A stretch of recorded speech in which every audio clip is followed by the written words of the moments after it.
segundo a narrativa de Lucas, capítulo de número 7.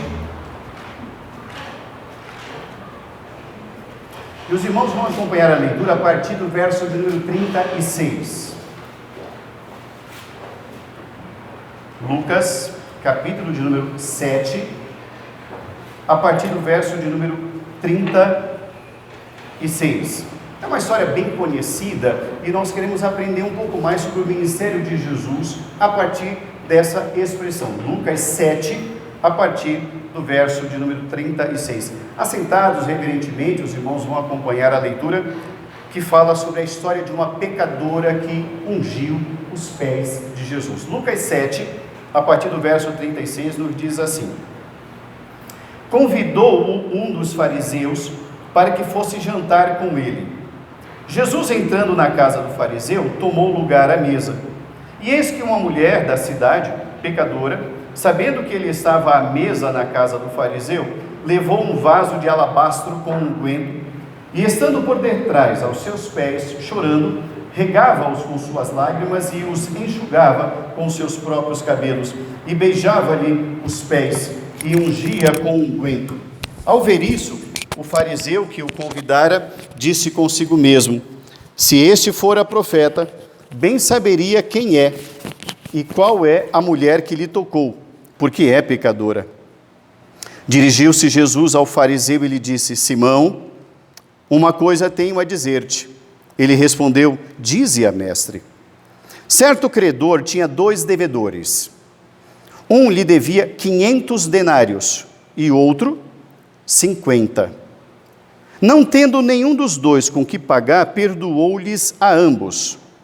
Qual deles, portanto, o amará mais?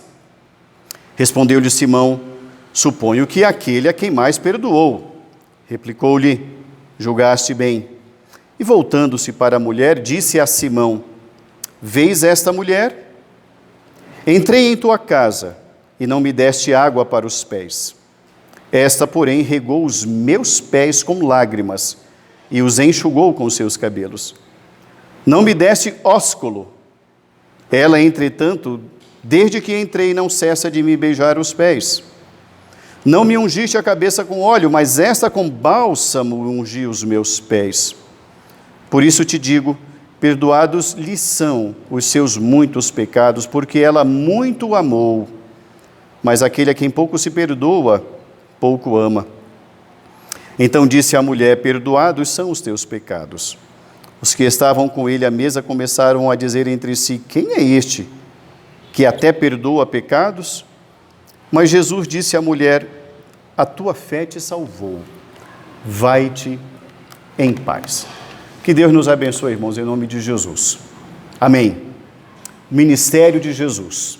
Hoje é a 11ª mensagem sobre esse tema, e dentro desse tema nós queremos falar sobre o ministério de Jesus na casa de Simão. Esse episódio que os irmãos acabaram de acompanhar a sua leitura ocorre dentro de uma casa. É a casa de um fariseu, chama-se Simão. Não vamos confundir com Simão Pedro, não se trata do discípulo, é um outro Simão. E esse Simão, ele é influente na cidade, ele é fariseu, e conforme a narrativa, ele convida Jesus. Só que há um outro episódio dentro dessa história. Uma mulher pecadora, ela sabe que Jesus Cristo está naquele lugar. Ela pega o que ela tem de mais precioso, um unguento, um bálsamo muito, mas muito caro mesmo. E ela chega-se por trás do Senhor Jesus. E ela chora porque está na presença do Senhor Jesus. E com suas lágrimas, ela lava os pés, enxuga com seus cabelos e depois derrama o vaso de alabastro para ungir os pés do Senhor Jesus. Simão está observando isso. Quando Simão observa essa cena, ele pensa consigo mesmo. Ele não verbaliza isso, ele não oraliza, ele pensa. Ele pensa assim: esse homem não é profeta coisa nenhuma. Se fosse profeta, ele saberia que essa mulher é pecadora, ela não é digna. Mas Jesus, como conhece e sonda os corações, Jesus se volta para ele e fala: Simão, vou te contar uma história. Um credor, um homem tinha duas pessoas que deviam a ele, um 500 e outro 50, mas os 2 não tinham condições de pagar. Ele então perdoou os 2. Quem você acha que mais ama agora este homem? E Simão responde: aquele que estava devendo mais, certamente ama mais. E Jesus diz: é isso mesmo, você acertou em cheio. Simão, deixa eu te contar uma coisa, você não está prestando atenção, mas eu estou prestando atenção. Eu cheguei na sua casa e você não me ofereceu água para lavar as mãos nem os pés. Ela ungiu-me os pés. Você não me deu um ósculo, você não me saudou com um beijo no rosto. Ela não cansa de beijar os meus pés. Ela tem os seus pecados perdoados, Simão. Depois volta-se para ela e diz: a tua fé te salvou. Pode voltar para casa em paz. Na noite de hoje, irmãos, eu quero falar sobre um jantar que entrou para a história. O Senhor Jesus Cristo, ali na casa de Simão, daquele fariseu, tem muitas lições a nos ensinar, e na noite de hoje nós queremos falar um pouquinho sobre esse ministério de Jesus na casa de Simão. Um jantar que entrou para a história. A primeira lição que eu quero comentar com os irmãos aqui é sobre o convite de Simão, e o convite está no verso de número 36. O verso 36 diz: convidou um dos fariseus para que fosse jantar com ele, e Jesus foi. Há um convite para Jesus se fazer presente, e o Senhor está ali presente. Entretanto, no decorrer daquele jantar, ele tem um pensamento equivocado sobre Jesus. Ele fala sobre Jesus o seguinte: Jesus não é profeta coisa nenhuma, esse homem não é filho de Deus coisa nenhuma, porque se fosse, ele saberia que essa mulher é indigna. Observe bem que ele faz um convite a Jesus. Observe o privilégio desse homem de ter Jesus fisicamente naquele lugar, mas ele não sabe aproveitar. E sabe por que isso? Porque o convite daquele homem era apenas um convite social. Ele queria crescer em cima de Jesus. Ele queria ter o privilégio de dizer: está vendo? Eu recebi Jesus na minha casa. Existem muitas pessoas que fazem exatamente assim com Jesus. Não fazem questão da presença de Jesus. Querem apenas e tão somente dizer para os outros que Jesus esteve na casa deles. Entretanto, não há relação alguma com Jesus. Mas Jesus vai. Jesus vai. Jesus diz sim a esses convites. Entretanto, o convite de Simão é um convite social. É um convite comum. Apenas e tão somente um convite para Jesus entrar na sua residência. A segunda lição que nós aprendemos nesse texto é um outro convite. É um convite dessa mulher, um convite para Jesus entrar na sua vida. Observe a leitura a partir do verso de número 37. Eis que uma mulher da cidade, pecadora, sabendo que ele estava à mesa na casa do fariseu, levou um vaso de alabastro com unguento, e estando por detrás aos seus pés, chorando, regava-os com suas lágrimas e os enxugava com seus próprios cabelos, e beijava-lhe os pés e os ungia com unguento. Observe a forma como ela se apresenta diante de Jesus. A primeira maneira como Simão se apresentou foi uma forma de julgar. Convidou para estar na casa, ela convida para estar na sua vida. E por que ela está chorando? Porque ela se sente indigna de Jesus. E é assim que todos nós devemos nos considerar indignos da presença do Senhor. Ninguém sequer pode bater no peito e dizer assim: Senhor, eu te mereço, porque nenhum de nós merece. E essa mulher nos representa. Simão não nos representa, mas essa mulher nos representa, porque ela está se apresentando diante do Senhor, sabendo da sua condição e sabendo quem é Jesus. Ela se comporta diante do Senhor em contrição e confissão, por isso ela chora, porque ela conhece a sua vida. Ela conhece sim, e ela sabe quem é Jesus. Ela está convidando Jesus com essa sua atitude a Jesus estar entrando na sua vida. Simão convidou para entrar na casa, ela a entrar na vida. Uma terceira lição que nós aprendemos nesse texto aqui sobre o ministério de Jesus, ali naquele jantar à noite na casa de Simão, é que o Senhor Jesus Cristo vai estabelecer em Simão uma noção equivocada do pecado do outro. Uma noção equivocada do pecado do outro. Volte o seu olhar para o verso de número 39. O verso de número 39 nos diz assim: ao ver isto, ou seja, quando Simão vê aquela mulher ungir os pés de Jesus, ao ver isso, o fariseu que o convidara disse consigo mesmo, ele pensou, se esse homem fosse profeta, bem saberia quem e qual é a mulher que lhe tocou, porque essa mulher é pecadora. Interessante que ele a conhecia, ele sabia da vida dela. De que maneira nós não sabemos, mas a forma como ele tem de ver o pecado alheio é uma forma notória. Ele não consegue enxergar a forma como ele está rejeitando Jesus, mas ele é capaz de observar a vida alheia. É uma noção equivocada do pecado do outro. Irmãos, o Evangelho do Senhor Jesus Cristo, quando Jesus Cristo está ensinando o que é uma nova oportunidade de salvação, ele diz assim, sobre a trave, o cisco no olhar do outro. E tem muita gente que é exatamente assim. Alguém que erra ou tem algum pecado, pode ser um cisco, ele não consegue enxergar os seus, mas enxerga o pecado do outro. E o Senhor Jesus Cristo diz assim, hipócrita, tira primeiro a trave, não é cisco, é trave mesmo. Uma travessa enorme que você tem no seu olho. Depois ajuda o seu irmão, mas tire primeiro o seu. Os fariseus, particularmente, tinham essa noção, essa sensação de que eles eram dignos, de que eles sim eram corretos, de que eles sim eram dignos, que eles eram verdadeiros e que os demais não. Os demais eram menores e merecedores. E Jesus Cristo vai corrigir isso.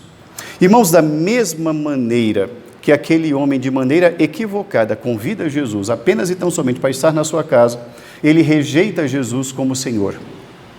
E Jesus vai mostrar que ele é Senhor e que ele é Deus, ao revelar o pensamento, o conhecer o pensamento que se passa na mente de Simão. Ele conta a parábola daquele credor e 2 devedores. Interessante isso. Interessante que Jesus conhece os nossos pensamentos. E quando Jesus Cristo conta a parábola para Simão, Simão sequer pede desculpas para dizer, puxa, por que o senhor está falando isso? Como que o senhor descobriu o que eu penso? Irmão, Jesus sonda os nossos corações. O Salmo de número 139 nos revela o conhecimento que Deus tem de nós. Ainda a palavra me não chegou à boca e tu, Senhor, já conheces toda. Para onde eu vou fugir da tua presença? Se eu tomo as asas da alvorada, ou seja, se eu sair bem cedinho de manhã, eu não vou conseguir me esconder do Senhor. Se eu fizer a minha cama no abismo, ou seja, numa cova profunda, numa caverna profunda, também eu não vou conseguir me esconder do Senhor. Nós não conseguimos nos esconder do Senhor. De vez em quando eu uso aqui uma expressão para os irmãos, que é a expressão, ninguém brinca de esconde com Deus. Simão também não. O Senhor Jesus Cristo está aqui corrigindo uma noção equivocada do pecado do outro. Uma quarta lição que nós aprendemos nesse texto aqui do ministério de Jesus na casa de Simão, é que o Senhor Jesus Cristo vai revelar a verdadeira noção de graça do Senhor para com os pecadores. Ele rechaça essa noção equivocada de pecado na vida do outro e estabelece a noção da graça do Senhor para com os pecadores que se arrependem. Volte o seu olhar para os versos 42 e 43. E dizem assim esses versos. Não tendo nenhum dos dois com que pagar, perdoou-lhes a ambos. Qual deles, portanto, o amará mais? Respondeu-lhe Simão Pedro, suponho que aquele a quem mais perdoou. Replicou Jesus, julgaste bem. Quando o Senhor Jesus Cristo conta aquela pequena parábola, a parábola é uma pequena história, uma pequena ilustração que serve como um fundo espiritual. Isso é uma parábola. Pode não ser algo real, pode ser algo criado, mas o objetivo da parábola é esse, contar uma história para fazer uma aplicação. E essa pequena parábola que Jesus conta é muito fácil, é de muito fácil compreensão, e Simão acerta a resposta. Ele diz, Senhor, quem vai amar mais é quem estava devendo mais. O que Jesus Cristo estava dizendo é, Simão, você e ela são iguais, vocês são devedores. Quem você acha que vai me amar mais nessa noite? Você ou ela? Simão deu a resposta. O que Jesus Cristo está estabelecendo, irmãos, não é um senso de justiça humana. O que o Senhor Jesus Cristo está apresentando é o poder da graça de Deus, que é totalmente diferente, que vai além daquilo que nós julgamos ser certo ou errado, de apontar dedos ou qualquer outra coisa. Simão está sendo apresentado a algo novo, a graça. Irmãos, da mesma maneira como Simão foi apresentado à graça, ainda existem muitas pessoas que precisam conhecê-la. Ainda existe um número muito grande de pessoas que, por mais que ouviram falar da graça, não a aceitam. A vida ainda funciona na meritocracia, quem merece e quem não merece. E sempre pessoas assim acham que merecem, o outro não. Jesus nos fala que todos somos devedores, todos. E todos queremos uma nova oportunidade, todos. E todos queremos ser acolhidos, todos. E todos queremos ser perdoados, todos. O ministério de Jesus Cristo é para estabelecer o ministério da graça para os pecadores arrependidos. Uma quinta e última lição que nós aprendemos nesse texto, sobre o ministério de Jesus na casa de Simão, é que o Senhor Jesus Cristo também veio estabelecer a noção da importância de se celebrar, estar na presença do Senhor. Estabelecer a noção da importância de se celebrar, estar na presença do Senhor. Verso 44. Voltando-se para a mulher, disse a Simão: vês esta mulher? Entrei em tua casa e não me deste água para os pés. Ela regou os meus pés com lágrimas e os enxugou com seus cabelos. Não me deste ósculo. Ela, entretanto, desde que entrei, não cessa de me beijar os pés. Não me ungiste a cabeça com óleo, mas essa com bálsamo ungiu os meus pés.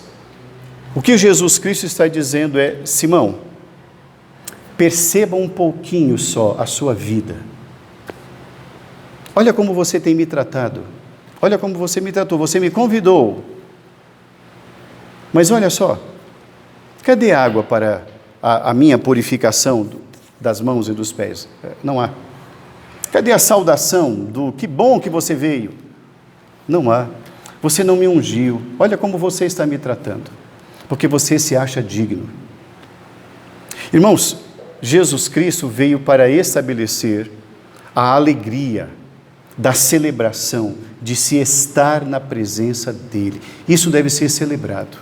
Estar na presença do Senhor é motivo, sim, de alegria. A graça do Senhor, ela é extensiva a todos, mas nem todos a recebem, porque nem todos a aceitam. Simão está ali ganhando uma grande lição. É um grande privilégio, mas ele está desperdiçando uma grande oportunidade e ela não. Ela está aproveitando aquele momento. Concluindo a nossa reflexão na noite de hoje sobre o ministério do Senhor Jesus Cristo, ali naquele jantar na casa de Simão, irmãos, eu fico a imaginar aqui o privilégio daqueles que com Jesus conviveram. Que grande privilégio de vê-lo, de tocá-lo, de ouvi-lo, de segui-lo, de ver milagres, de ver o Senhor Jesus Cristo se pronunciando. Que grande privilégio aquele povo teve. Alguns souberam aproveitar a presença do Senhor Jesus e o conheceram como Senhor. Assim como Pedro disse: tu és o Cristo, o Filho do Deus vivo. Para onde nós iremos? Nós não temos para quem irmos. Nós não temos quem nos socorra, só tu tens as palavras da vida eterna.